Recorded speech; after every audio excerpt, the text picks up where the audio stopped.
আসসালামু আলাইকুম পঞ্চম শ্রেণীর শিক্ষার্থীবৃন্দ, আজ আমরা আলোচনা করব তোমাদের বইয়ের অধ্যায় ১ গুণ ও ভাগের ৬ নম্বর সহজ পদ্ধতিতে ভাগ করি।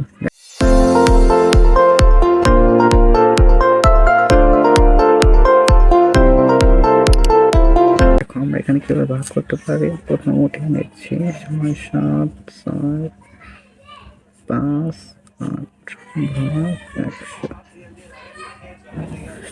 দেখো এই ক্ষেত্রে ভাগ করার নিয়ম হচ্ছে ১০০ অথবা ১০০০ দিয়ে কোনো সংখ্যাকে ভাগ করার ক্ষেত্রে একের পরে দুইটা শূন্য থাকলে তাহলে আমরা প্রথম ভাজ্যর প্রথম দুই ঘরে একটা নিচে দাগ দিব, অর্থাৎ ডান দিক থেকে ১০০ থাকলে দুইটা ঘরে দাগ দিব, অর্থাৎ একের পরে দুই শূন্য দুইটা ঘরে দাগ দিব এবং বাকি ঘরগুলোকে একটি বৃত্ত দিয়ে আবৃত করব।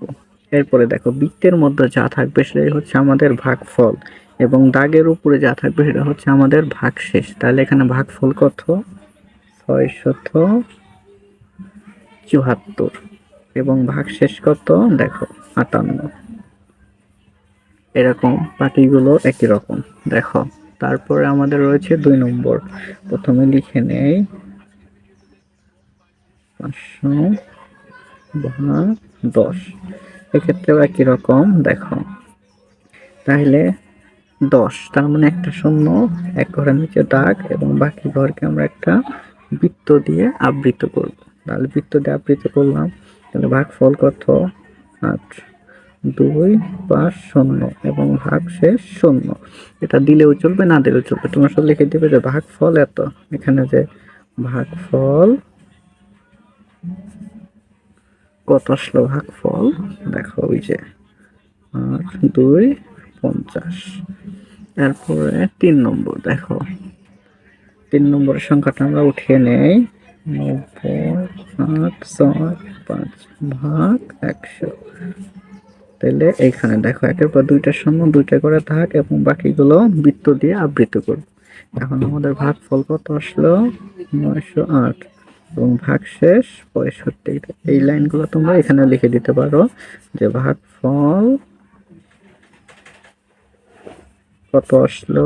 ৯০৮ ভাগশেষ কত? ৬৫। এরপরে ৪ নম্বরটাও একই রকম। দেখো তাহলে এটাকে আমরা কি করে লিখতে পারি?